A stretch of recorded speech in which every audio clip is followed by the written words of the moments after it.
Good afternoon, everybody, and welcome to this Bright Blue event held in partnership with Cadent, titled Hydrogen for Heat, discussing whether or not it is a consumer-friendly, low-carbon solution. My name is Patrick Hall, and I'm a Senior Research Fellow at Bright Blue.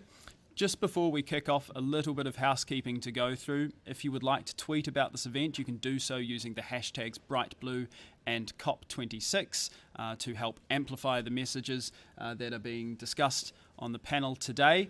If you would like to follow Bright Blue on Twitter, you can do so. Our Twitter handle is @WeAreBrightBlue, and Cadent's Twitter handle is @Cadent Gas Limited. That's LTD on the end there.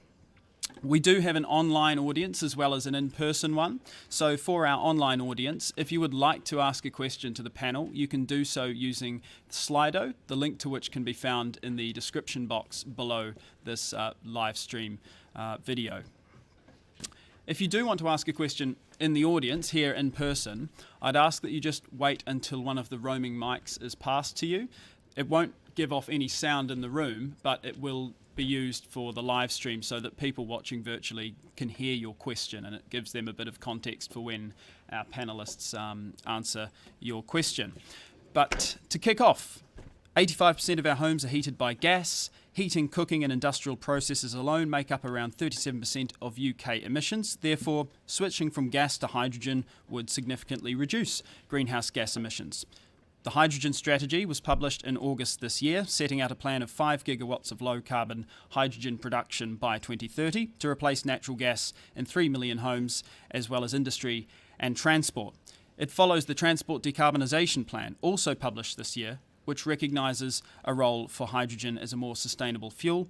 And more recently, the Heat and Building Strategy was also released, showing a prominent role for heat pumps in decarbonising home heating, but also that the government intends to take a technology-agnostic approach to curbing emissions from home heating. So in today's panel, we're asking the following key questions. What are consumer attitudes towards the role and responsibilities of individuals, government and businesses in achieving net zero greenhouse gas emissions? How familiar are consumers with hydrogen-based solutions to decarbonisation? Should hydrogen-based solutions to decarbonisation be reserved for hard-to-abate sectors? How can the UK scale up the production of hydrogen? Should hydrogen heating in homes be encouraged? And if so, how can the UK foster greater uptake? What are the infrastructure and supply side challenges to hydrogen heating in homes? And finally, what are the consumer barriers to hydrogen heating in homes? So here to answer those questions and then field your own questions during the Q&A is our excellent panel.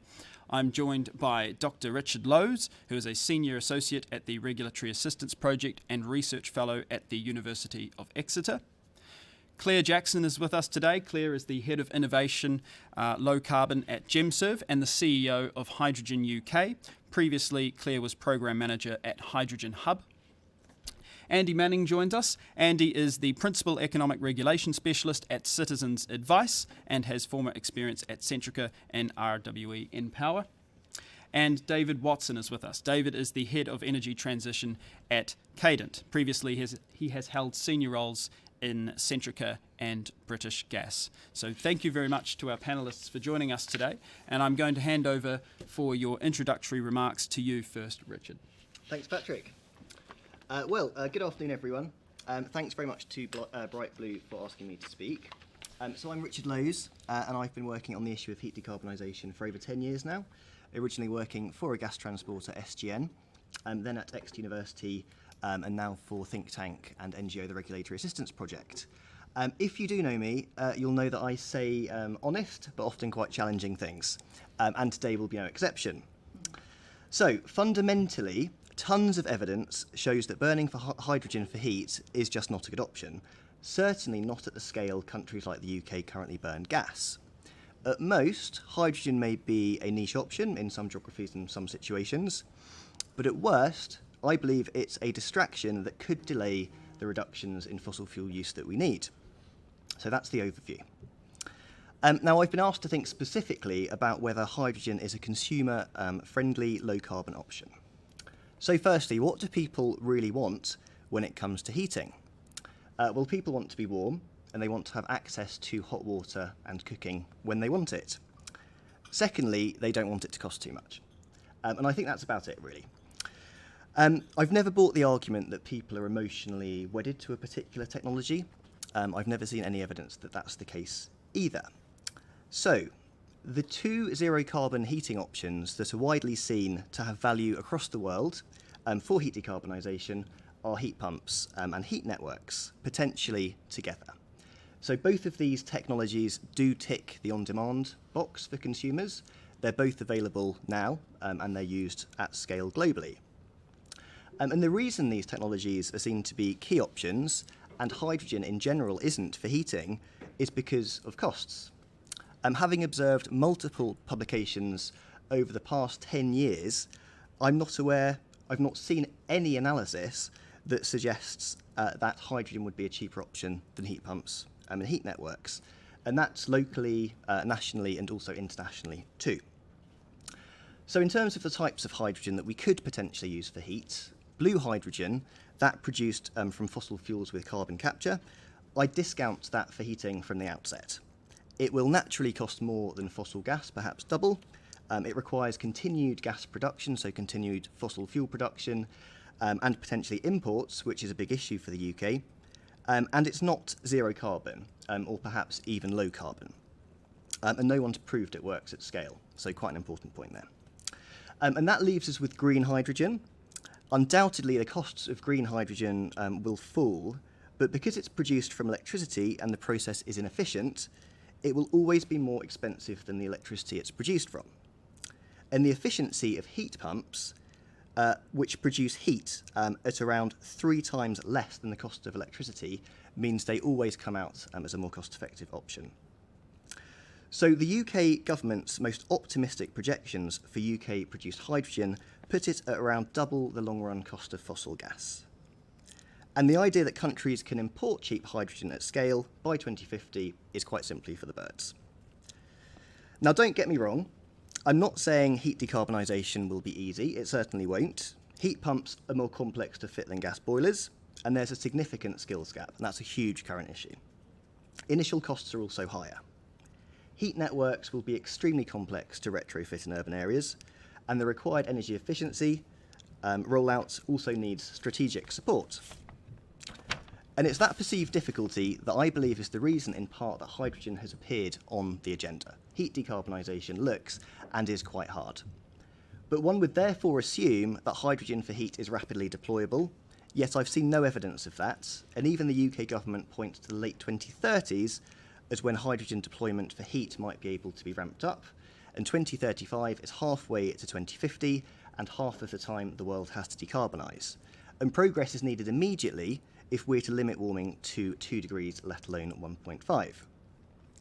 And only immediately deployable technologies like heat pumps and energy efficiency can reduce emissions in the short term. And even if hydrogen can help a few years down the line, the fundamentals in terms of cost and resource inefficiency look poor. So, back to consumers and what to do for them. Well, grants for heat pumps can and do support those who want to move early, and clearly strategic action is needed for heat networks and energy efficiency. An eventual regulation will likely move the market. But when it does, and when the costs and options become clear, and people realise how much hydrogen will cost, they may have wished that they and the government had moved sooner on electrification. So just to say finally, hydrogen might currently look like a good option for 20 years down the line, but when we get there, I expect it will already be out of date. Thank you. Thank you, Richard. A more sceptical view around the role of hydrogen on the panel, but I'm sure we are about to hear quite a different perspective now from you, Claire. Yeah, perhaps marginally anyway. So also my thanks to Bright Blue and our friends at Cadent for this invitation to speak. This is actually my first time at COP, so I'm trying to sort of contain my excitement. It's a little bit like, Christmas, Glastonbury, and the time my parents took me to Legoland, like all sort of rolled into one. So my name is Claire. I'm head of innovation at GemServe, and also I'm the chief exec of Hydrogen UK. We're the UK Trade Association for Hydrogen. If you haven't heard of us before, don't worry, there's a very good reason for that. We haven't actually launched yet, which is why you haven't heard of us. We will be doing so in a couple of weeks in the House of Commons. The organisation you might be more familiar with is the sort of Hydrogen Task Force, which has been running the last sort of 18 months and really sort of leading the debate on hydrogen. That's being wrapped up into Hydrogen UK in a couple of weeks' time. So you guys are getting a little bit of a sort of sneak preview, I guess. So heat. Now, heat is probably arguably the biggest challenge facing the UK when we're looking at meeting our net zero targets. If we fail in 2050, my money is that the reason for that will be because we have underestimated the challenge that comes with trying to decarbonise heat. And this is for a number of reasons. Some that sort of Patrick has outlined. You know, it is a high emitting area. It's a really sort of we're getting a lot of emissions from heat. And we have actually made relatively little progress since the 2008 Climate Change Act came in. I think 2018, 2019 emissions in buildings actually went up. And that's not because we haven't been trying, and that's not because there hasn't been technologies available. It is just really, really difficult. Part of that is because we have the oldest, leakiest housing stock in the entire of Europe, which means that you have got to do a hell of a job on energy efficiency before you can start fitting low temperature heating systems like heat pumps. And the sort of secondary, I also just want to say here that it is an absolute travesty that we are still building homes today that are not compatible with net zero. That is an absolute disgrace. But that's probably a discussion for another panel. The second reason is because it's a tricky one with consumers, really. You know, we can have the right answers on paper, but if the consumer doesn't buy into it, then it's not going to work. We need to take consumers on that journey. And we have a population in the UK which has a very low tolerance for disruption and also a very low tolerance for being told what to do with their homes. So it is a monumental challenge. And I mean, now I've got you all sort of nice and depressed. No, but I think the reason why I want to sort of touch on this is because we can't afford to be complacent, and we can't afford to put all of our eggs in one basket. You know, if we are actually going to meet net zero and decarbonise 100% of our building stock, we need a lot of baskets and a lot of eggs to fit the varying needs of our different buildings and our different consumers. So do I think that hydrogen is the knight in shining armour that is going to come along and save all of our problems? Absolutely not. Do I think that it is an absolutely essential part of decarbonising buildings and meeting net zero? Absolutely. And there are a number of reasons for that. Hydrogen happens to have characteristics which are really well suited to the heat domain. Our heat demand in the UK and in other places in the world has huge intra-seasonal variation. We use practically nothing for heating in summer, and we use an absolute ton in winter, which means that you need some sort of storage mechanism, which is going to be able to store energy when it's in the summer and then use it in the winter. Hydrogen is a really good option for that. You then have the question is, do you turn it back into electricity for heat pumps? Or do you use it as hydrogen in boilers? You know, that's a question. But hydrogen is going to be part of the heating mix, whether it's part of the energy solution or, as we think it should be, just keep it as hydrogen. And the sort of second reason for that is the energy system implications. So, the heat domain is roughly double the power domain at the moment. If we want to be running that plus all the electric vehicles that we want to do through our power domain, that is going to place a huge strain on our energy system. I don't care how smart you make it. That is a massive challenge. But utilising our existing gas infrastructure will relieve some of that pressure on networks. And the third is, let's not underestimate the benefits of a like-for-like switch that the consumer doesn't notice the difference. A boiler that is well understood, that can just fit in the same slot with minimal disruption. Let's not underestimate the benefits of that. At GemServe, we actually work across the heat space. My colleagues Rory and Dave, they work with the Heat Pump Association. Rob and Ilias work on the sort of biofuels, and we've got a whole team delivering the sort of heat networks program for the government. And I'm not going to lie, we have a lot of fun teasing each other. Rory asks me where we can buy a hydrogen boiler, and I say I can't hear him over the noise that his heat pump is making. But I think, we get into a lot of this discussion, heat pumps versus hydrogen, and actually that's the wrong question. We need to be deploying heat pumps as fast as is humanly possible. And at the same time, we need to be starting to ask the question, how much of the burden of heat decarbonisation can hydrogen bear? Those are the sorts of things that we need to be doing, actually pushing forwards with all these avenues. And if we do that, we might have half a chance of decarbonising building stock and meeting our net zero targets. Thank you very much, Claire. I think you've succinctly outlined that it's not pitting one technology against the other, but more of a technology agnostic approach, but the key question being one of prominence, which will be more prominent than the other. And you also mentioned around consumer barriers to the take-up of different low-carbon heating technologies, and we may hear a little bit more about that as well from Andy. So I'll hand over to you for your opening remarks. Thanks, Patrick. I'm my second day at COP, and I'm not having quite the same amount of trouble containing my excitement as you are, Claire, but never mind. So I'm Andy Manning, and I lead the Energy Networks and Systems team at Citizens Advice. Just to set the scene a little about why Citizens Advice are here. I'm sure you all know of Citizens Advice providing support to millions of people every year with whatever problems they have. But Citizens Advice also have a formal role with the official watchdog for energy, so we have a statutory role to represent consumers as their advocate in energy.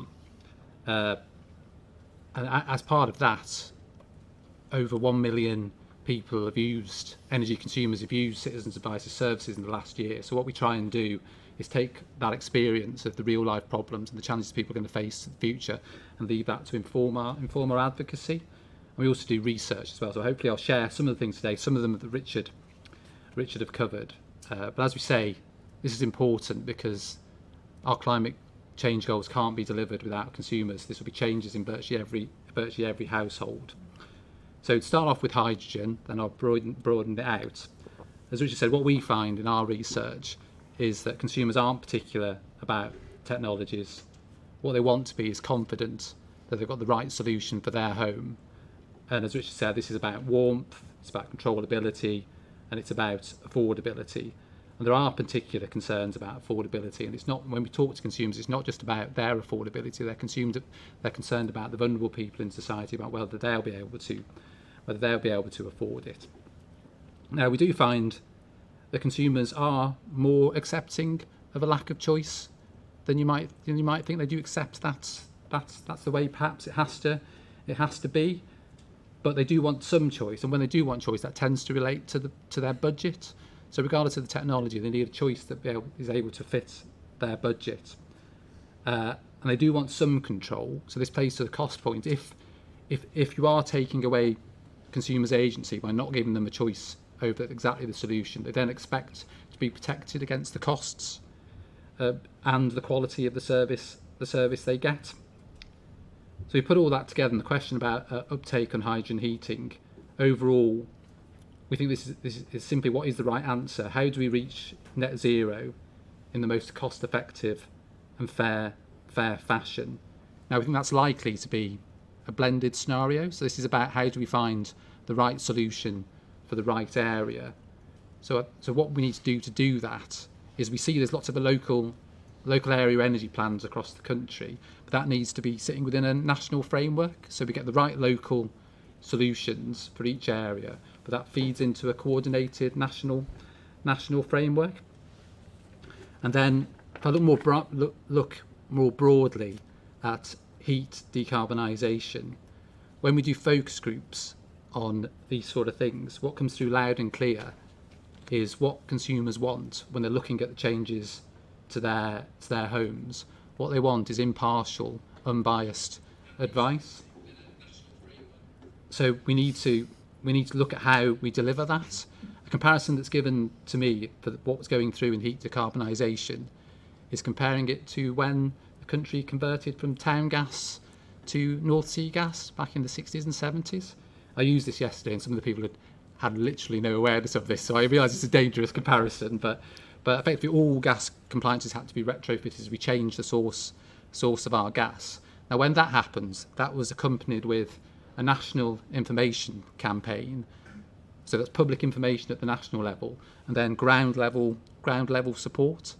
So people need to know, regardless of the technologies we go forward with, people know where can they go to for information and advice and support for this to move forward.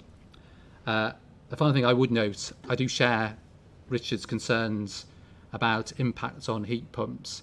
We've got to find a way that we can progress hydrogen in an appropriate fashion, but without introducing hesitancy. If consumers become worried about, well, I'm not sure heat pumps is the right choice because this debate's happening, then that won't be helpful, because we need to get on with it now. So we do need to find a way to avoid introducing hesitancy towards heat pumps, particularly in off-grid gas areas. Thank you, Andy. Some good points there around consumer perspectives with regards to confidence, affordability, choices that are affordable and impartial and unbiased advice. And finally now I'll hand over to you, David, for your opening remarks. Thank you. And just want to say thank you very much indeed also for the invitation to join this panel. It's great to see this topic being discussed here at Glasgow at COP, and I'm grateful for the opportunity. Cadent are the largest gas distribution network in the UK, and we supply natural gas to 11 million homes, businesses and industrial customers across our region. And whilst that natural gas is keeping people safe and warm today, it's very much part of the problem that we're here in Glasgow to try and solve. And my role in Cadent is to try and work out how we can stop being part of that problem and start becoming part of the solution by replacing the natural gas in our pipes with clean, low-carbon hydrogen. But this event, thankfully, is not about pipes and it's not about assets, it's about customers. Too often, I read analyses which just look at either the technical aspects of the transition or the economic aspects of the transition. These are, of course, important, but it's also important that we don't lose sight of what really matters here, and that's the customer. Decarbonising heat isn't something that can be done to people. It's not something we can or should impose on people. People often talk about decarbonising houses, about heat and buildings, but we should be talking about homes. We should be thinking about how we can get a genuine pull from customers for all sorts of low carbon alternatives, rather than just how we can push solutions on them. And there's some good news here. Approximately 80% of customers are concerned about climate change, and more than half today believe that it's either entirely or mainly due to human activity. But despite this, significant numbers of people today still do not equate burning gas in their boiler at home with climate change. Even less are familiar with the low carbon technologies that can solve the problem. Between 60 and 80% of people today have never heard of a heat pump or a hydrogen boiler. More than 50% of people are either not interested or don't know if they'll be interested in future in installing either of those technologies. And despite widespread support for getting to net zero today, we know that most people say that they're not willing to pay more in order to get there. And when all the low carbon heating options either cost more upfront or more to run than a gas boiler today, that's a real barrier that's going to require more customer engagement than simply knocking some money off the price tag. So instead, we need to consider how consumer needs are specific to the individual. We need to think about the specific needs to their home. We need to think about their specific circumstances, and therefore why imposing a one-size-fits-all approach on the decarbonisation of heat is not going to work. Because I really believe, as we've heard from other speakers today, that we're going to need a range of solutions to get there, and that does include hydrogen. I'm going to pause here and say something which might surprise you. I really like heat pumps. Electrification has a role to play, and I was really pleased to see in the heat and building strategy recently that alongside getting hydrogen ready, the government are focused on installing heat pumps in homes wherever that makes sense today. It's just that heat pumps don't make sense for every home and every customer, and that's why therefore we're also going to need hydrogen as part of a balanced mix of technologies to get there. Hydrogen boilers work in much the same way as a natural gas boiler does today. They cost about the same to install. They operate in the same way, they fit in the same space. A conversion to hydrogen is not going to be without disruption.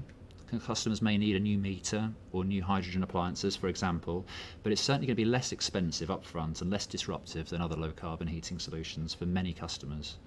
There are also important system benefits which we need to pay attention to. Peak heat demand in winter is over 4 times that of peak power demand, and the existing gas network is able to meet that even in the most extreme weather conditions today, regardless of whether the wind is blowing, the sun is shining, or how many electric vehicles choose to charge at that particular point in time. So the future does need gas, and that gas is hydrogen. It's not the only solution, but it's part of the solution. And it's therefore important that we get on today with enabling it to play its part tomorrow. Thank you. Thank you very much, David. A key theme that's already emerging is that we're not pitting one technology against the other, despite often when you're reading articles in the media, it seems like it's very much a camp heat pump or camp hydrogen. But as I said before, and as Claire touched on, there are differences in terms of how prominent hydrogen or heat pumps are going to be in delivering low carbon heat. And I just want to tease that debate out a little bit more. So, David, I'll come to you first on this. Often I see opponents of hydrogen for home heating refer to the hierarchy of efficiency for hydrogen use, and you may have seen the infographic that kind of looks like an EPC rating chart, starting with A, most efficient use for hydrogen being heavy industry, and at the bottom G, home heating, basically showing that the most efficient application of hydrogen is for industries where electrification as a pathway to decarbonisation is very difficult. What's your response to that? So it's right to say that we should be starting to use hydrogen where it's most cost effective, and that is heavy industry, and that is where it's starting. So right now we're working with industries right across our region, for example with the HyNet project up in the northwest, to help them decarbonise their operations now. So there's a great case study with Pilkingtons, who make glass up in the northwest. Recently they've been using hydrogen off our network to trial making zero carbon glass with one of their kilns, and this is a great example of how hydrogen can be used today to help industry decarbonise. It also means, actually, by the way, also like heavy transport as well. There's some particular opportunities in things like buses, and we're seeing cities, working with cities and local authorities in our region there to help them decarbonise elements of public transport as well. But as we move into the 2030s, we are going to need to see hydrogen use beyond these areas. That's reflected both in the UK National Hydrogen Strategy, and I know also in the Scottish Hydrogen Strategy, which was announced yesterday, which did also see a role for hydrogen beyond these use cases, including in heat. Not all homes and businesses are going to be able to be electrified, and for reasons of upfront capital cost, for efficiency, for space. I've already mentioned the system implications of trying to electrify everything and the difficulty that might have with a highly intermittent system. And numerous studies have already shown that a balanced pathway that incorporates both heat pumps and hydrogen is going to be the most cost effective for the UK economy overall. So yes, we need to start with industry, and that is what's happening today, but we need to recognise that hydrogen's got a much wider role to play than just those hard-to-abate sectors. Thank you, David. And Richard, I'll turn to you now. You've expressed scepticism around how prominent hydrogen is going to be for heating.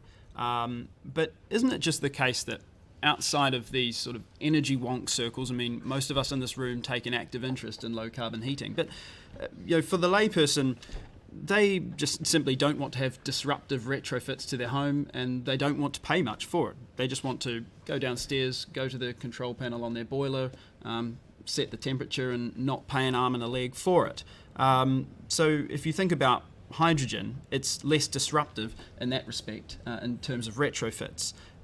How do you sort of defend that, I suppose, when you're advocating for electrification as a pathway to low carbon heating? Well, first of all, and I've said this already, there is 15 years until hydrogen can be scaled up. At least 10, probably 15. And that is, that's when 1.5 degrees of warming, that's when that's got to be solved, right? And so something immediate has to happen, and that can't be hydrogen. So there is just a climate imperative to doing other stuff immediately. And there's no way of getting around that. That is the sort of COP element of all of this. So we've got to go hard on the things that you can do now. That's not an answer to your question. In answer to your question, it's complicated, the finances. So I'm trying to think of a good example where this makes sense. But so a hydrogen boiler would potentially not cost very much to a household. It would probably cost the same as a gas boiler because the components are the same. It's basically the same thing for a different gas. There are other upfront costs. So the cost to upgrade the gas grid to make it hydrogen proofed is significant. So there will be a cost on bills that people will still have to pay for. But then the issue you've got is that ongoing bills will go up significantly once you make that switch to hydrogen. And of course, there are ways you can move money around and you can fund it via different ways. But once, if that cost gets directly passed to the consumer at the day of switchover in 2040 or whenever it is, they will see their gas go from methane to hydrogen, and they will be paying what we think is at least double. And that double will be in perpetuity, because the hydrogen is made, and the cost reductions by that point in electrolyzers we think will have come, and renewable costs will have plummeted, but they might bottom out at some point. They're expected to bottom out. Whereas if the household does energy efficiency work, has a heat pump fitted, yes, it's an upfront cost of £5,000, £10,000, £15,000 more for some houses, but the low temperature heating system and the efficiency of the house last forever. And when you've made that switch, as I have made, bills from gas to electrification go down, and those lower costs last in perpetuity as well. So there's an issue of upfront investment for long-term gain with electrification that you don't get from hydrogen, and that's a matter of government investment. Thank you, Richard. So you talked about bills. Claire, I'll put it to you.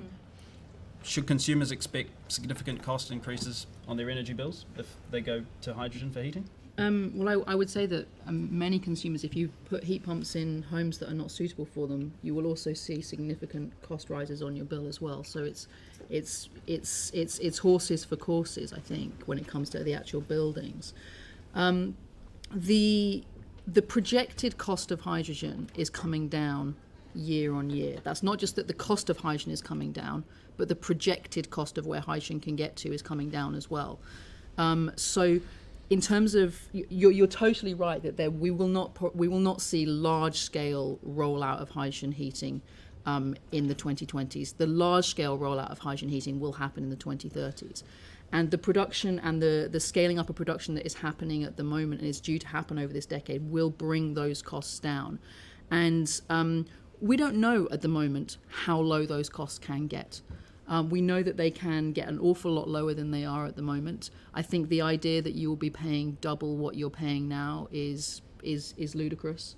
It will be significantly lower, and there are studies that have been done that demonstrate that that the cost of hydrogen could get, in terms of the cost of delivered hydrogen to the home, could get pretty much fairly close to what it is in terms of fossil fuels. So it will be a little bit higher. I think there is as you said, decarbonising homes is going to cost money somewhere. How you do it in terms of who pays for that is a question. But the cost of hydrogen is falling every year, and the projected cost of hydrogen is falling as well. Thank you, Claire. I'm going to give the audience now an opportunity to ask questions. We already have quite a few questions coming through online, but I will give priority to those who've taken the time to show up in person today, and I believe this lady at the front here has a question. If you could just wait until the microphone's handed to you and say your name and where you're from. So I'm Cara Jenkinson from Ashton, and I was just wondering about the economics of the gas network. If we have a mixed solution where we have some people with heat pumps, perhaps some district heating, perhaps some hydrogen boilers, what does that mean for the economics of keeping the gas network going when it's not actually used fully? David, I think that might be a question for you.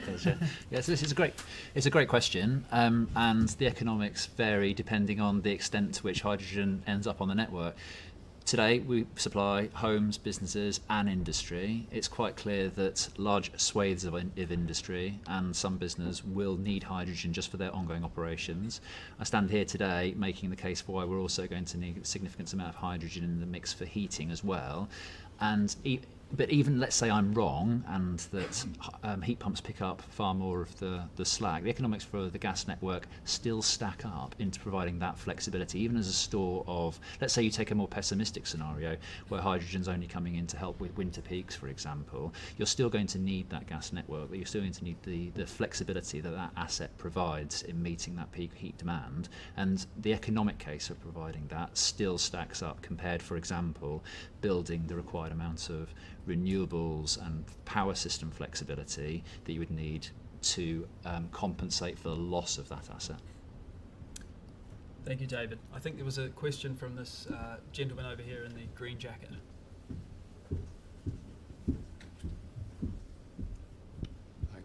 Mark Cohen from Glasgow.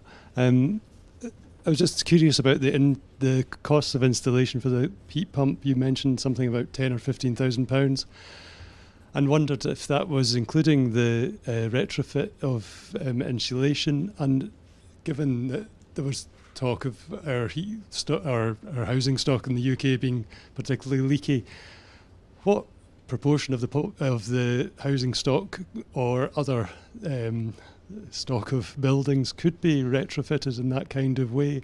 And are there other technologies that would be helpful to know about and ways of implementing that? Richard, I might come to you first on that question, and then Andy, if you have any further thoughts, feel free to add them. Sure. So thanks. It's a good question, and right back to the consumer. So no, the numbers I was talking about would include some energy efficiency upgrades as well. The Commission on Climate Change has used those numbers and published them repeatedly. It's really house dependent, and I think this is about the second point of the question as well. So if you're in a tenement flat in Glasgow, and that's a really good example of where government strategy and policy direction is needed. Glasgow needs a massive heat network. That's what needs to happen. We've known that for years. It's just not being delivered, and the Glasgow Council hasn't got the tools to deliver it, and everything else. But for a household, in terms of energy efficiency, the UK has got a terrible energy efficiency in terms of the housing stock. There's lots of work that could be done that's already cost effective without heat decarbonisation. So you could make 25% savings on the total heating bill in the UK. And that's cost effective, just there's stuff to do. The issue is, where does the finance come from? Because as much as households don't want disruption, they tend not to, I would agree with that. They also don't often have a spare few £1,000s floating around, and it might cost that much if, say, you're in a terraced townhouse or something, maybe a bit further towards the West End. It's likely that you'd want to internally insulate your front and back elevations, and that can be a job that costs a few £1,000s. But it can be done. It's quite disruptive. But there's currently, in Scotland, actually, it's fair to say there is some funding. In England, there isn't. So again, it's another policy gap, basically. Thank you, Richard. Andy? Yeah, just to build on that. So yes, consumers don't like this disruption. That is right. But one of the big barriers to decarbonising heat in homes will be finances. We do need financial support for those who can't afford it. Now, there are some schemes being put in place for private rented, but owner-occupier section. We do need government to come forward with schemes for how we can make this affordable. So I think the government's policy is sensible about getting the market to drive the costs down, but we still will be left with certain households will need financial support to make it work. Could I make a point on this one as well? Sure.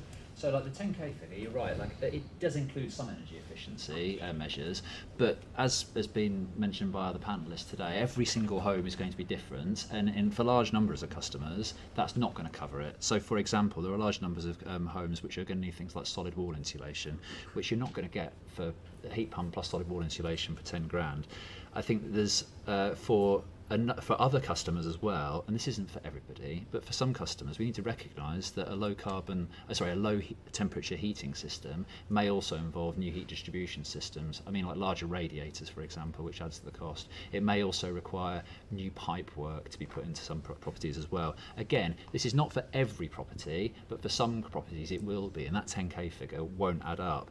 So the point is, it comes back to, we need to find solutions that take account of the individual circumstances of the customer and of the home. Thank you, David. Are there any other questions in the audience? Yes, sir. So Johnny from Glasgow. Is it not counterproductive to have a 5% VAT tax on domestic natural gas heating, yet it's 20% for electricity? So if you're trying to tempt people onto heat pumps, is that not a barrier? Richard, I don't know if you wanted to pick up on Johnny's question. Yeah, sure. So it's not just tax that's the issue. So it's 5% on electricity and gas. So the VAT level's the same, but the amount of levies on electricity is much higher than on gas. So actually about a quarter towards a third of an electricity bill is eco-levies and tax, whereas a gas bill, there's very little levies on there. And so in analysis that I've been involved with before, we've said that fundamentally, if you want to flip the economics from fossil fuels to low carbon, you might tinker with tax. So you could alter VAT, perhaps raise it on gas, but that's not a preferred option anywhere. I think some sort of carbon tax would make sense. But shifting the levies from electricity into general taxation is not a politically popular thing, but would have a good effect and would encourage some people to switch to electricity more.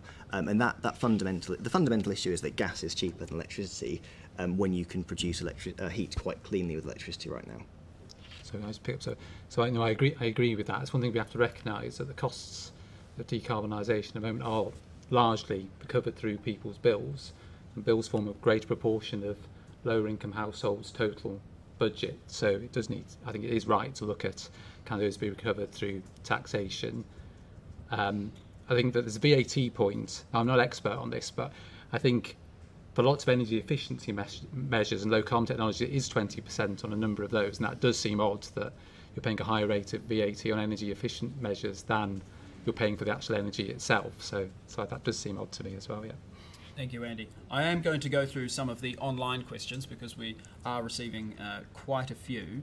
Claire, I'll put this question to you. It's submitted anonymously, so they haven't put a name to the question, but it asks, given the cost and inefficiency of green hydrogen and blue hydrogen's carbon impact once methane is included, can we justify plunging public subsidies into hydrogen?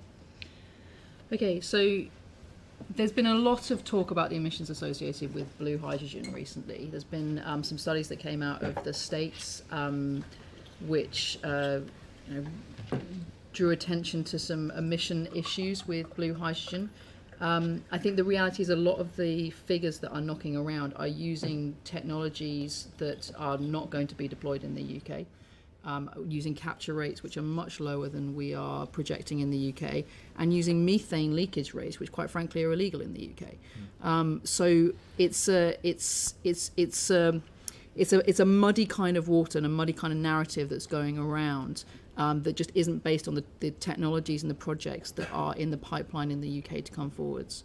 There was a point about green hydrogen. Can you just repeat that? What was the question? Sure. So it says, given the cost and inefficiency of green hydrogen and blue hydrogen's carbon impact once methane is included, can we justify plunging public subsidies into hydrogen? Sure. So I think the question around the sort of the cost and the efficiencies of green hydrogen, if you were just going to decarbonise one home, then of course you would use a heat pump.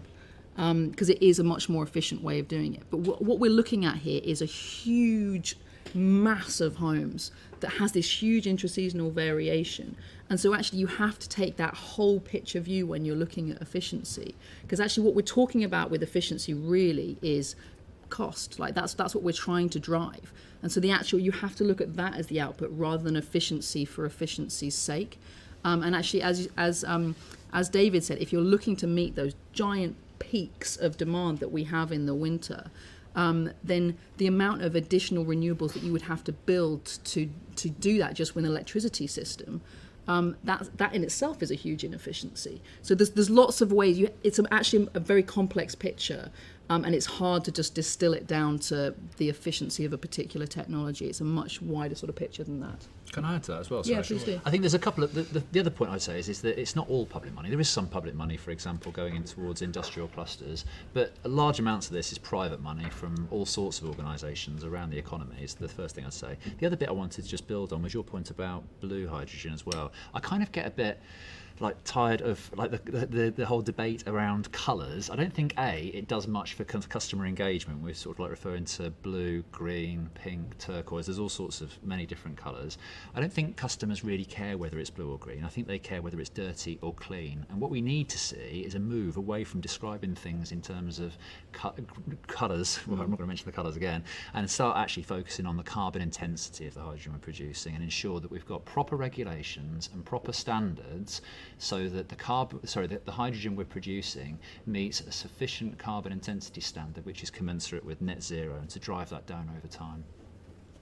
Andy, what's your citizens' advice, research and focus groups when it comes to hydrogen? And David's mentioned, blue and green being an unhelpful concept for consumers. Have you done any research around this?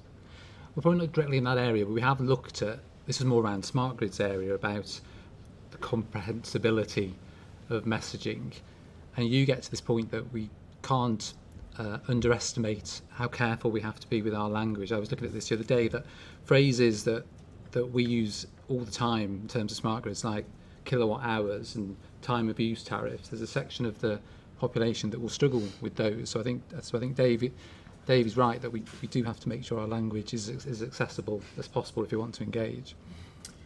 Richard, I've got a couple of questions here for you around heat pumps. So I'm just going to ask these two at the same time because they are quite similar and you can probably address them in one go. Okay. So there's an anonymous question here. In a just transition, how can you justify the costs of heat pumps for homes worth less than £150,000, and who would pick up the costs for low-income households? And the second question, in a similar fashion, asks, 30% of Scottish people have under £1,000 in savings and 10% have none. Are the costs of heat pumps and retrofit prohibitive for most ordinary working families? Okay, so on the first one, which was about retrofits. Yes, and homes worth less than 150,000. Yeah. We have said, and I have said, and colleagues have said repeatedly in reports, that anyone that's struggling to pay for a heat pump shouldn't have to struggle to pay for a heat pump, and that will mean government capital support, quite simply. And I think that sort of goes to the second point. How do you do a fair transition? And we basically, in our analysis earlier in this year, said that £5,000 per household seemed about right, unless they were struggling to pay, in which case they should get the whole thing funded at no additional cost to what they'd normally pay for a gas boiler replacement. The most equitable way to do that is through taxation. That's more progressive, and so that's Treasury money. You could put it on bills. That is not as progressive, but still it can be a progressive way of funding it. So, no one's bank account should be raided to have to do this. I think that's pretty obvious. And then in terms of the second point, are we going to decarbonise or not? So if we are going to decarbonise heating, you either do heat pumps, or maybe 15 years down the line you do hydrogen. You can't do nothing, so you've got to do something. If you're doing a heat pump, and that's going to reduce costs compared to hydrogen. I think I think it's very difficult to see a situation where hydrogen would ever have cheaper ongoing costs than a heat pump. I think that's just never going to happen. And in that case, the fairness is giving the person the heat pump and not allowing them to wait for more expensive hydrogen. So what's your reaction then to the heat and building strategy recently released by the UK government? There was support in there for 90,000 homes a year receiving a £5,000 a grant for heat pump installation. I mean, that to me seems to fall well short of the government's target of 600,000 new heat pump installations by 2028. Are you saying that it doesn't go far enough? It doesn't go far enough. No, I mean 600,000 heat pumps a year by 2028 doesn't go far enough either. The Committee on Climate Change's number is 900,000 heat pumps installed a year. I think the heat and building strategy, it was an incredible achievement to get it out after COVID and with a Conservative government. And I don't mean that in a hostile way. It's a very transformative strategy. And I think it's an incredible achievement to get it out, but it doesn't go far enough. But there are two other areas. It doesn't go far at all on energy efficiency, and it also doesn't go at all far enough on governance and local governance issues too. We've got a couple of questions with respect to the heat and building strategy, so I might kind of roll them into one. First of all, I'll do a whip round of the panel and get all of your general reactions to the heat and building strategy. But the second point was a question around the complexity of design of policy. So we had the Green Homes Grant, which was unsuccessful for a number of reasons, one of which was its complexity with primary measures and secondary measures, and having to carry out the primary measures before you could carry out the secondary measures. The thinking behind it obviously is you want to have properly insulated properties before you install a heat pump, for example. But navigating this as the layperson for consumers was very complex, and it was one of several reasons why the grant was unsuccessful. So in your reaction to the heat and building strategy, it would also be interesting to get your thoughts around how can we design effective policy for home retrofits and low carbon heating. So Andy, I'll go to you first. Thanks, Patrick. So there's two things I'd like to pull out. There's two strands that need to sit alongside various strategies and the net zero strategy. The first one I was talking about earlier was we need a national consumer engagement strategy. His ability to provide consumers with the information and the support they need needs to run not only alongside all the technical developments, it needs to run ahead of all the technical development. So we need to get on with that now and designing the consumer engagement strategy. And the other part, a lot of the feedback we get is, talk about the Green Homes grant, is what happens when things go wrong. We're going into a world where there's going to be lots more people interacting with householders as they make this transition forward. So it's going to get much more complicated. So it has to be clear to consumers what protections do they have, where do they go when things go wrong. And again, this needs to run ahead or alongside everything else, because we can't have any of these technologies as they start getting installed. If horror stories start emerging and people don't know where to go, then the whole thing starts unravelling. So we need our consumer protections to develop alongside all of the other parts of the transition. Thank you, Andy. Claire, what's your reaction to the heat and building strategy, and how do you see effective home retrofits policy from government? I mean, I was relieved to see it, if I'm honest. I think we've seen so many delays on government strategies and indeed on the heat and building strategy. So I think the overwhelming feeling when we finally saw it was relief. And actually, it is a progressive strategy. I think, Richard is right that it doesn't go far enough. But when does a government strategy ever go far enough? It actually went a lot further than I was expecting in many areas. So that was really, really positive to see. I think you're right. Something that is simple is an interesting one. It's simple solution for a complex problem. Is what you're ultimately shooting for from a consumer perspective. How achievable that is debatable for, as I said, what is a very complex problem, but that should be what we're shooting for.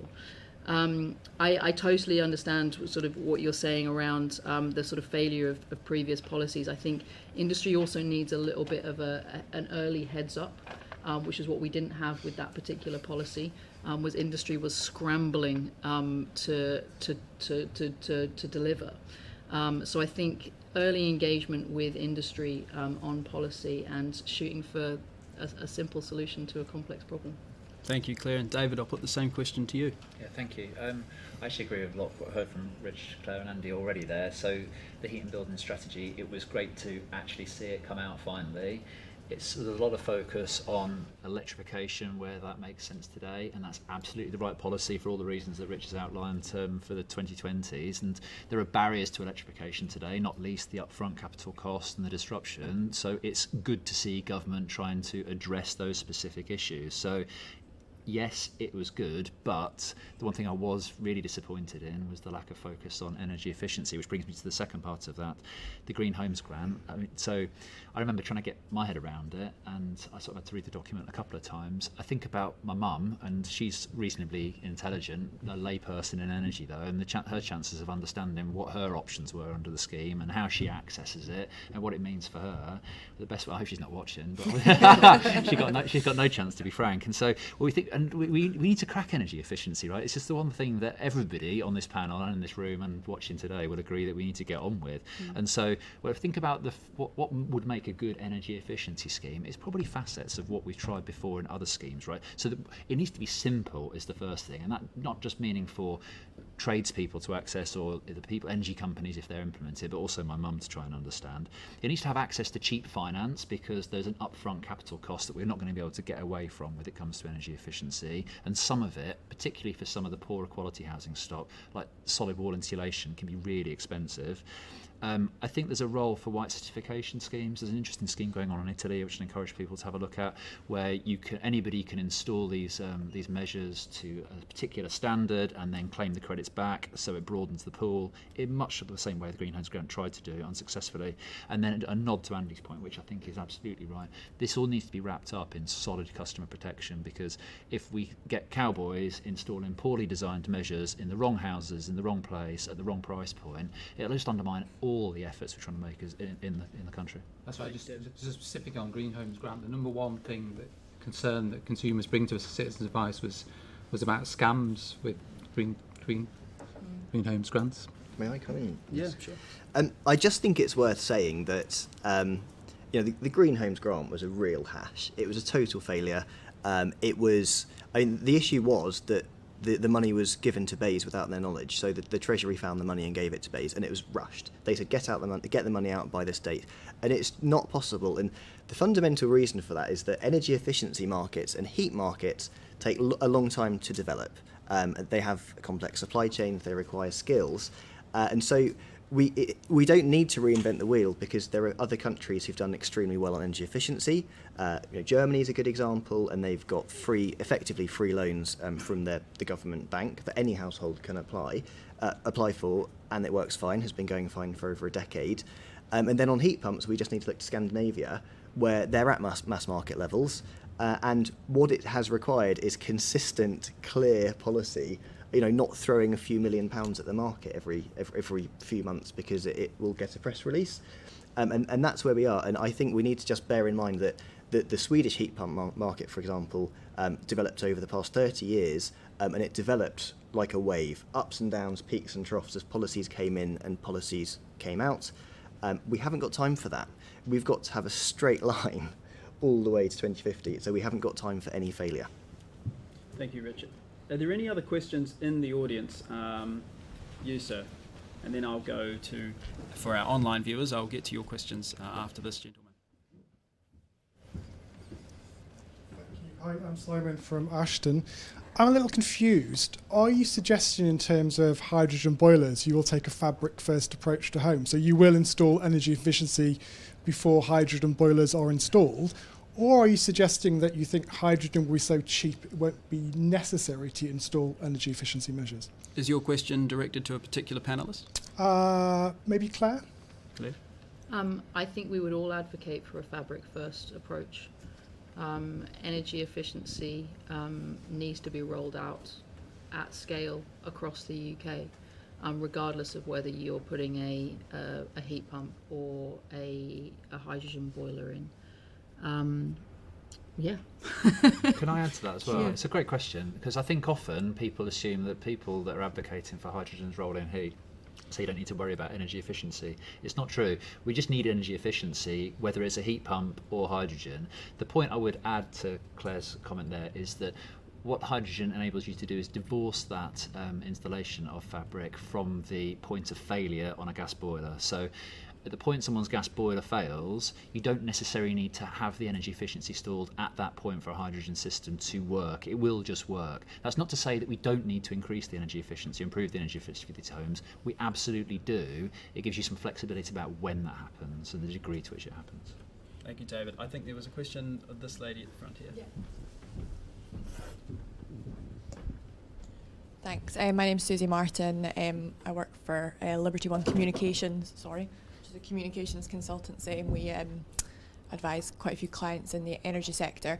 I'm interested in the point about flexibility. I was at a really interesting event that SSE did in the Green Zone about hydro, and that can provide storage essentially for that intra-seasonal transition between not using a huge amount of electricity potentially and then using a large amount of electricity possibly in the winter. And as we move to more electric heating, that flexibility is going to be needed, especially as our electricity system relies on more renewable energy, which is intermittent. So in particular, I'm interested in Richard's perspective on something like hydrogen, adding that flexibility into the system, because if we were to fully electrify our heating but also rely on an intermittent system because we're relying more on renewables, we are going to need flexibility. Hydro is one part of the solution, but it sounds like hydrogen could be another part of the solution. And maybe for Claire and for David, I'm interested in terms of deploying hydrogen and that flexibility it provides.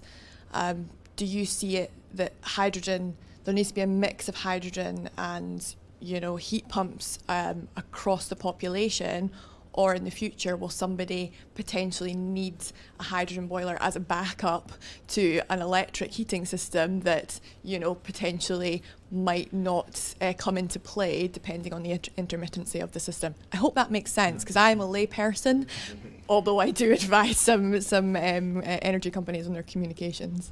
Richard, do you want to address the first question? I can try. It's a great question, and you've actually basically helped me cover something I wanted to say anyway. So thank you.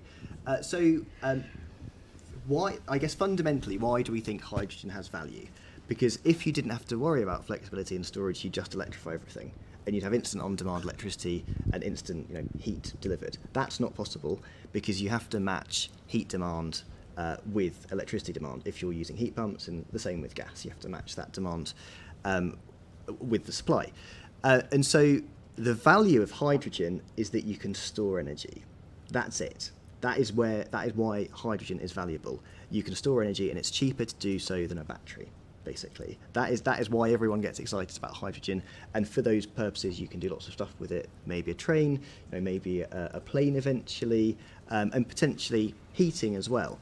And so I've talked about, and I know these scenarios, and we think from the scenarios that actually heat pumps and heat networks are by far a cheaper ongoing option than hydrogen.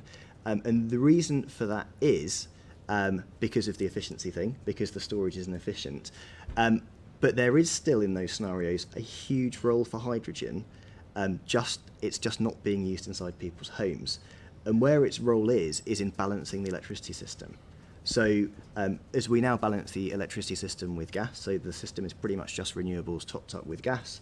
In the future, what the analysts expect to happen is that we have a very high penetration of renewables, and then they will cover much of the heat demand because it will be offshore wind. It's often windy in winter, but where there are discrepancies in supply and demand, that is when you put the hydrogen in and it's used in the power system. That flexibility could be done differently. So one model is that you have the flexibility within people's homes, which is that they have a gas boiler and a heat pump as well. That is quite a different issue because you have to have two appliances. But it's potential, you know, there's potential there for that to be in some geographies. But that's very different to the idea of just having a hydrogen boiler and burning hydrogen all year. And that is a fundamentally inefficient process. Thank you, Richard. David, did you want to come in as well? Just picking up on the fundamentally inefficient process. It's only fundamentally inefficient if your building can operate properly at low temperature heat, is what I would say to that. On the wider point that you made there, I really like hydro, by the way, and you can sort of see in actually some countries that hydro plays a significant role. They don't really get into some of the flexibility issues we have just because it provides such great seasonal storage.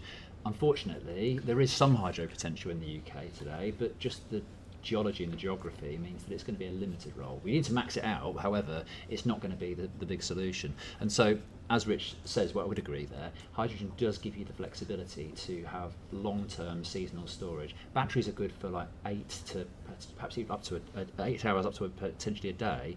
We just, like back in October at the time, so we had a period where there was 35 days where the UK experienced low to zero wind, just straight. If that happened at a period in time when people were needing to heat their homes in a fully electrified system, we'd have been in serious problems. Hydrogen gives you the opportunity to get through that, either by providing flexibility in the power system, which I agree, or in homes where it does make sense to provide the heating directly. And then finally, to your other point around hydrogen versus heat pumps or some sort of dual system, Rich is absolutely right. There are hybrid systems out there in existence. And going back to my point earlier about not having a one-size-fits-all approach, there will be some homes, I believe, where a hybrid system, where you've got a heat pump and a hydrogen boiler providing some of the peak heat demand, that will make sense. That will be the best option for customers. But again, it will come down to the individual, their home, and their specific circumstances.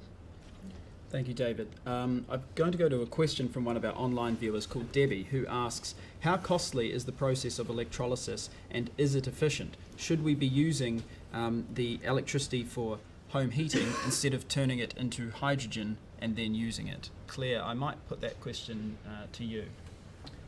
Yeah, so as I said, the cost of electrolysis is falling all the time. The projected cost of electrolysis is falling all the time. I guess the question here is, do you go from electricity to hydrogen or do you go from electricity to electricity? Obviously, the efficiency of electricity to electricity is more efficient, except as we've been talking about this seasonal aspect, where actually the question is, do you go from electricity to hydrogen to electricity, or do you go from electricity to hydrogen to hydrogen? And actually then you don't have that additional efficiency loss of having to go back to electricity. So I mean, these are you know, some of the questions that we need to look at from an energy system perspective. And as I said, you can't just look at it from a one home perspective. You have to look at it in the whole. Thank you, Claire. There's a question from this gentleman here. Hi, it's great to hear both sides on this. I just wondered, kind of, you'll see me sitting on both sides, the hydrogen and the non-hydrogen. Like, it seems like it's quite fast moving and things do change. So I just wondered, both sides of you, like, what would it take to abandon your position? Richard? Like, what would be the new bit of information? What would be the new evidence that would change your mind on this? I think if hydrogen could speed up decarbonisation, that's it. I don't think it can. But if I saw some evidence that said we could decarbonise heat in 5 years using hydrogen, that would convince me. It's just not going to happen. Claire or David? I don't know which one of you wants to. I love that Have a question, go. by the way. Yeah. So, like, I guess my initial thought is, there are going to be some homes where heat pumps just are not going to work. Like, I think about actually where my mum lives. She hasn't got the space for a separate hot water cylinder in her one-bedroom flat. So there's an issue. But if you could somehow solve that, and we found a way to reduce the cost of energy efficiency and the cost of the upfront capital costs of heat pumps, such that they always made sense compared to hydrogen. FYI, also, there's a bit of, I mean, so to Rich's point, I respect he made this earlier, or if not, he'll make it soon. Hydrogen it's more expensive today. It's quite a lot more expensive. But there is an element of the cost reductions we're seeing in things like green hydrogen over the last 5-10 years. The expectation that will continue at the same sort of rates that we've seen for things like offshore wind and solar panels.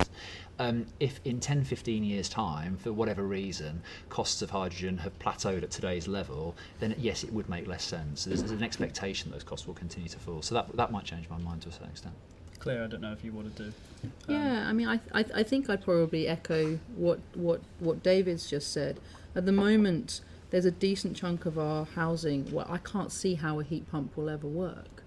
You know, I was chatting to some installers recently who said for every 10 inquiries they get on heat pumps, they can fit one. And that number will go up, of course it will, but it's a long way to go from 10 to 10. And so if I could see a scenario where a heat pump or a heat network is appropriate in every single scenario, and yes, similarly, there are still questions to answer on hydrogen. There are. You know, it's going through the sort of the safety aspects at the moment. That's looking really good at the moment. If something came up unexpectedly, you know, that would be a reason to abandon it. So, you know, as I said, there is still some questions about, and Richard is absolutely right. You know, we are still a little way off seeing the mass deployment of hydrogen. It will scale up over this next decade, and then we'll see mass rollout from the 2030s. But that's the reason why we're not saying we're going to do it all today, because there's still some questions that we need to answer. Andy, what's likely to sway you one way or the other in the hydrogen heat pump debate? Well, so we just want the most cost-effective solution. But I think, so the government said decision points 2026. That's right, isn't it? Yeah. So I think this is slightly a question back to the panel, is we need to be in a position then to know the answer, don't we? We can't keep rolling on with this debate. So will the heat? There's obviously money been put aside for trials. So are we confident those trials will provide the clarity we need to be able to make a well-justified decision in 2026? Yes. Yeah, so those trials are well, some of them have started, some of them will begin very, very shortly, and we've got 5 years between now and 2026. I think that's a decent amount of time to be trialling it over a decent scale, to be able to answer the questions that we need to answer, to be able to take that decision in 2026. We've got a few more online questions here. One's asking around a whole systems approach using different routes to low carbon heating. I think the panel we've discussed that quite a bit already. There's another question here which I'll put to you, David. It says, Is there information on nitrous oxide emissions of hydrogen boilers, given rising concerns over the health impacts of air pollution from burning gas in homes? Yeah, so emissions just generally are going to be an important consideration whenever you're burning any gas, to be honest. What I can say is boiler manufacturers like Baxi and Worcester Bosch have both said that nitrous oxide's a lot lower than when you burn it in a hydrogen boiler, a lot lower than when you burn it in gas boilers today, although the technical data that demonstrate that is still pending, I think. They're due to publish it soon, this year, is my understanding. The other thing to mention with a hydrogen boiler is that carbon monoxide is completely eliminated. So carbon monoxide, it does lead to a number of fatalities at the moment in the UK each year, and actually moving to hydrogen completely eliminates those. I've got a question from this gentleman here. Second question. It was just again this question about housing stock. I mean, it was just when someone was saying about in Sweden actually there's been a mass rollout of heat pumps. So how is it possible? And is it just that we've got an older, leakier housing stock, or has it just been retrofitted, insulated better in retrospect? And if it's the second one, is that not the solution rather than another? If it works in Sweden, I'm saying, what's the difference? Why can't we do that? Richard, you were talking about Sweden. And it's the gentleman's question, what's the difference? Yeah, so it's Scandinavia in general. Sweden and Finland are sort of heat pump market leaders globally, I'd say. They started from a different place, so they never had a gas grid, and they've gone straight from oil or biomass in most places. So the transition was quite different. There was clearly, the oil crisis was in the 70s was actually what caused them to originally go down the energy efficiency, which naturally led to heat pump routes. But I mean, they've got, I guess the point is they work, right? They're working in colder climates than in the UK. And I think something that's been levelled at heat pumps a lot is that the UK is too cold. I've even heard too wet for heat pumps, which is just... But anyway, they work. And that's the point I'm making, really. We know they work, so you can roll them out now. I don't think So back to your point about when a decision can be made on the gas grid. I don't think... I think that actually we know what we know now, and you shouldn't delay anything. It's almost like hydrogen for heating in my head should just be the sort of idea that it's being investigated, it's being sort of reduced in terms of the I guess the sensitivities and the lack of knowledge. But I think the strategy should be quite clear around electrification, and it's almost like it's a potential fallback position to be in to have hydrogen for heating. There's another question from this lady at the front here.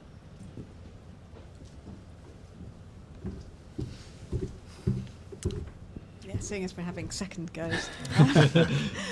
So one of the Ashton Award winners this year was an organisation called Kenza, who do ground source heat pumps. What they'd like to do is have great big kind of ground source heat pumps, street by street level, and then put their little shoebox heat pumps into each house. So you get over some of those barriers about lack of space and all of that. So you're really looking to really kind of scale up that deployment. What do people think of that option?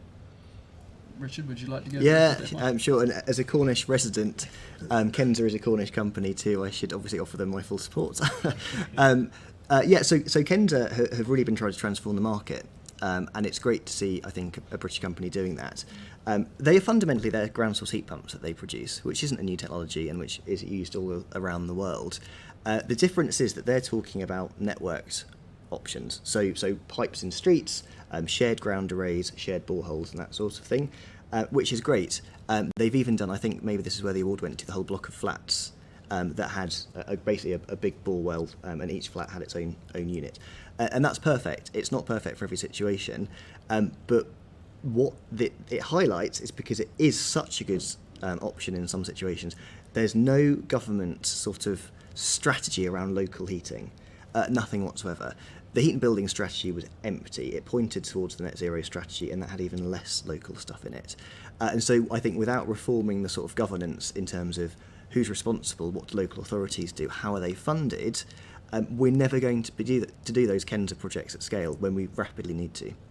Don't know if anybody else wants to pick up on Richard's point. Otherwise, I will. I'll just support that. As I said earlier, there's lots of different sorts of local area plans, that local authorities are doing things slightly differently and are trying to achieve different things. So as we say, we need a national framework that pulls that together. One, to make sure we've got consistent approaches across the country, and that should hopefully allow these local projects to come forth. Regional governments and city authorities, by the way, right? They're often leading the way on the charge to net zero. There's some really ambitious plans around the UK, go much further than where we are in the UK, and that's to be applauded. Also, these authorities typically understand the needs of the people that live in their areas far better than national government. So I just want to echo everything that's been said by Rich and Andy there in terms of the need for a national strategy that delivers net zero at least by 2050, if not sooner, but then allowing local and regional authorities the flexibility to set out what is right for the residents and the businesses that operate in their own area. Sure. A question at the front here. It's just to say that the Scottish Government have asked all local authorities to produce local heat and energy efficiency strategies within the next 12 months. So there is that. It's hopefully at scale in Scotland. So it's just a point of clarification more than anything. Was there another question over here? Yeah, this gentleman. Hi, I'm Greg from Beyond 2050. Just a question, just to come back from what David said there. If you look at the local authority level, there are some authorities where up to kind of 95, up to 99% of the homes are connected to the gas grid. So the question I'd just say is there not any kind of value in at least, start blending in some of these gas grids where we can start making some immediate action on reducing carbon emissions while also reducing kind of the impact and the disruption in some homes. It seems like a kind of win-win situation for where the vast majority of homes want to reduce their carbon emissions and also kind of want to minimise the disruption that they face. David? Yeah, that's a great question. So just for the people that maybe that don't understand in terms of blending, you can put into the gas grid today up to 20% hydrogen by volume into the gas grid today and mix it with the natural gas, and appliances will still work just as they do today. There's no disruption. You don't need to change any appliances out. Everything just works, and we can do that today.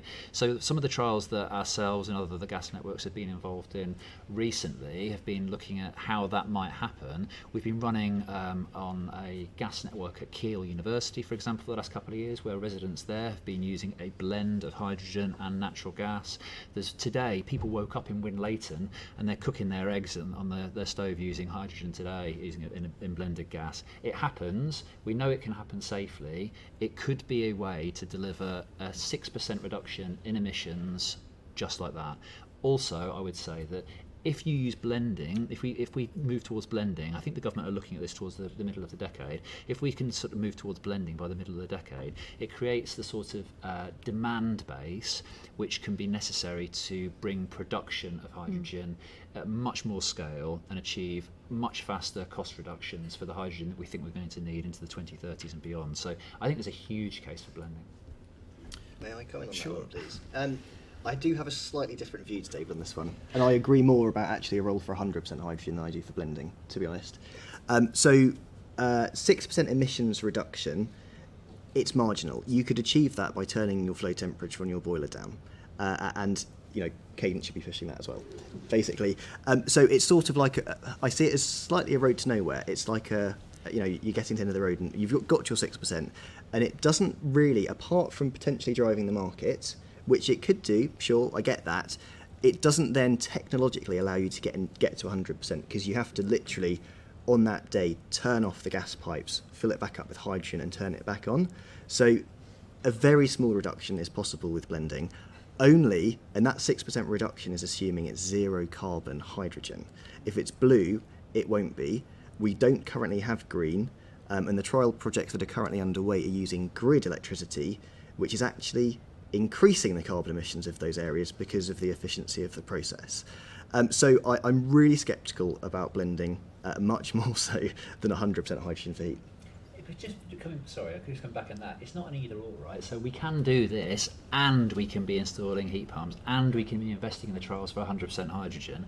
Also, 6% being marginal, it's not going to change the world. It's not going to get us to net zero. But 6% isn't marginal. Just to put this into context, last year was the first year that we saw global emissions reduce. And that's because we shut down the economy because of COVID. Emissions went down by 6%. We need to achieve 8% a year. So 6% is not marginal. It can play a role, provided it happens alongside some of the stuff that we've been talking about on the panel for the rest of the time. Thank you, David. I'm going to go to you now, Richard, because there's a question here from one of our online viewers, which asks, what increase in electricity distribution infrastructure, such as pylons, overhead cables, will be required to roll out heat pumps at the scale which Richard suggests? The scale which Richard suggests. So, hello, whoever you are at home. It's not the scale I suggest, it's the scale that multiple analyses and bodies such as the Committee on Climate Change say is needed to get to net zero in a cost-effective way, just to be clear.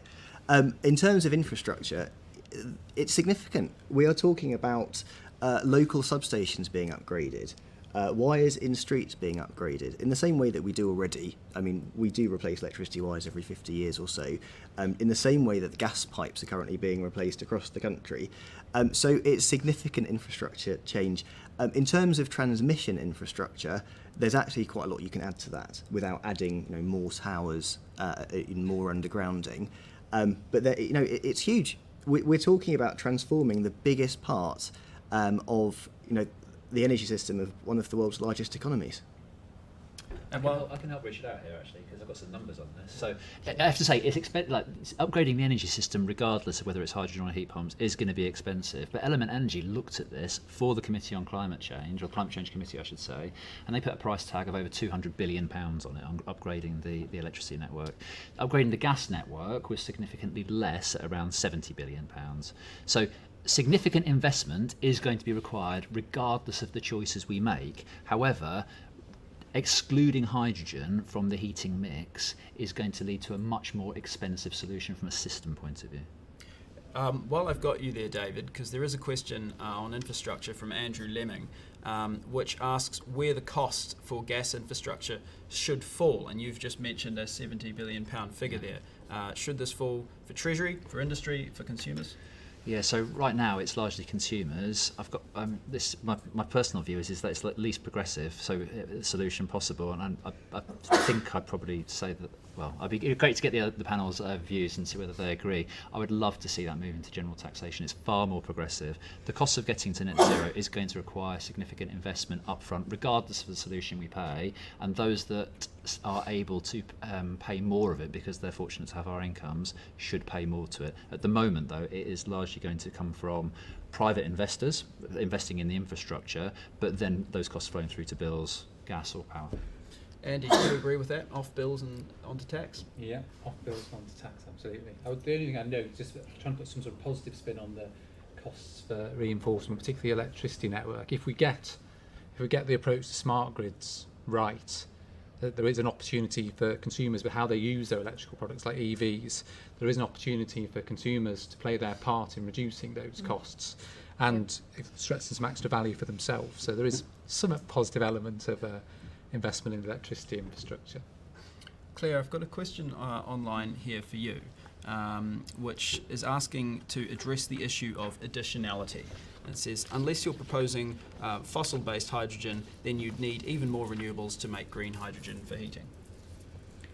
I guess the question is whether you need more renewables for green hydrogen for heating. You also need more renewables if you're putting in heat pumps as well. And I guess, I feel like I've said this about 12 times this afternoon. But the question is, if you're trying to meet that peak demand, if you use hydrogen as a storage mechanism, you'll need less renewables than you would if you were trying to meet that directly. So there is an additionality in terms of renewables, regardless of which way we go. But I would say that we would need less if we go for the hydrogen. If we put hydrogen as part of the mix, than we would if we went fully electric. Thank you, Claire. I'm conscious of time, so just do a final sweep. Are there any other questions in the audience? No. Okay, so I will go to you first, Andy, just for your closing final remarks. Thanks, Patrick. So I think from a consumer point of view, I'd just point back to those two elements, regardless of what solution ends up coming out, and that does need to be the right solution for the right area to deliver a cost-effective solution. We need effective consumer engagement and effective consumer protections. Richard, closing remarks. Well, I'd say we're at COP. It's all about speed and cutting emissions as quickly and as rapidly as possible. That's all I'll say, I think. Short and sweet. Claire? Yeah, I mean, I think that I would echo Andy's point about consumer engagement. I think it's really important that we are bringing the consumer along on the journey with us, and actually we start that engagement as soon as possible. Something we also haven't really talked about that much today is skills. There's a whole bunch of other stakeholders in this who are installers and people who are involved in this sort of supply chain who also need to be brought along on that journey. So that's something else that I would just sort of throw in the mix at the death here. But yeah, I said ultimately what we need is a range of solutions for a range of different buildings that have different characteristics and different consumers. And hydrogen 100% has to be part of that solution. Thank you, Claire. David? Yeah, I agree with that. It's about ensuring that we're not putting a one-size-fits-all approach for all customers, enabling customers to have a solution that meets their needs. The 2020s, it's largely about making progress on hydrogen's about making progress on decarbonising industry. We can be getting on with that today. The future does need gas, and that gas is hydrogen. We need to know that it's not the only solution, but it's definitely part of the solution, and therefore investing now in ensuring that we've got the option for it in terms of home heating later is vital to achieving net zero in the UK. Thank you, David, and thank you to all of our panellists. It's been great to have a range of views on this panel, because I think there's nothing worse than sitting in an echo chamber for an hour and a half. So thank you very much to all of our panellists for what has been a really rich and informative discussion. And thank you to Cadent for partnering with us on this event. And as a final plug for Bright Blue, if you would like to become a member and receive some great literature, come along to some interesting events, then you can do so. You can come and speak to me, you can come and speak to one of our members of staff, and we will sign you up. But thank you very much for coming along today, and I hope you've enjoyed the discussion.